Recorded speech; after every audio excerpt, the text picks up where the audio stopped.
حامدا مسليا بسم الله الرحمن الرحيم وما يؤمن بالله أكثرهم إلا وهم مشركون قال النبي صلى الله عليه وسلم إن يسير الرياء شرك أو كما قال عليه الصلاة والسلام. اللہ رب العزت په سورہ یوسف کې فرمائی اکثر ایمان والا یعنی اکثر ایمان والا خلق اغم مشرکان وی الا وهم مشرکون وینا کړی چې اکثر ایمان والا اغم سوي وی خو ایمان والا خو بیا هم مشرکان وی شرک کوونکي وی دا غي شرک هم چې کوم دی احادیثو کې مختلف صورتونه کې خودل دي. الله رسول وینا کړی چې مختصر غونته دکلاوا خودل یعنی یو کس روزه ساتي او خلکو ته وري خلکو د ځان خی چې زه روزهدار یم روزانه روزه ساتم ایام 20 روزې ساتم هفته کې 2 ځله ساتم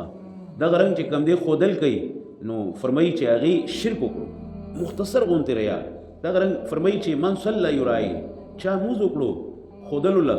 ریا پکې راغو مونځ کوي لګیا دی نفل یا صلات تسبیح یا مونځ له راځي وړه کې دا وي چې یاره خلک به راته وایي چې دا ډېر ښه سړی دی مونځ ګزار سړی دی دا زړه کې هر وخت وي یا څه نیکۍ هم کوي څه قسمه نیکۍ کوي عمره کوي که حج کوي که هغه تبلیغ ته ځي او هر وخت چې کوم دی خودل کوي وړه کې چې کوم دی د دې خبرې عجب کوي او دا خبره یعنی الله ته چې کوم دی مبغوض ده بلکې بندله سوی چې ته چې کوم دی یعنی زما برابر کوي لګیا یا مخلوق له چې عبادت چې کوم دی خالص زما د پاره ده خالص زما د پاره ده او ته چې کوم دی بل څوک شریک کوي لګیا ما سره نو دا هم شرک وینا کړی دی. زما عزتمندو الله نه چې کوم دی د دې خبرې چې کوم دی پناه غوښتل پکار دی چې الله مختصر نه مختصر ریا چې کوم دی خودل چې کوم دی دکلاوه یا الله هغې نه وساتې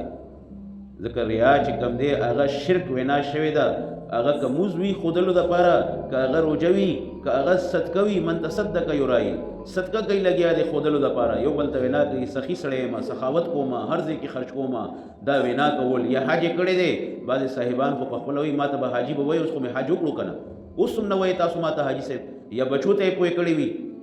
نو دا زما عزتمند دا ټول چې کوم دی خبرې چې کوم دی په ریا کې په دکلاوه کې راځي نو ابتدا د عمل هم خالصتا چې کوم دی الله رضا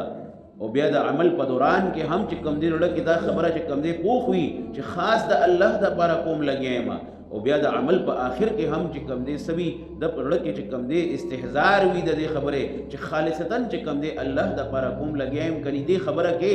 مونږ هغه ټول خلق راځو چې کوم الله وینا کړی چې اکثر ایمان والا خلق چې کوم دی هغې کې هم چې کوم دی مشرکان وي هغه الله مونږ تاسو چې کوم دی داسې مشرکان نه وساتي داسې شرک نه وساتي الله چې کوم دی خلوص پیدا کړي په اعمالو کې.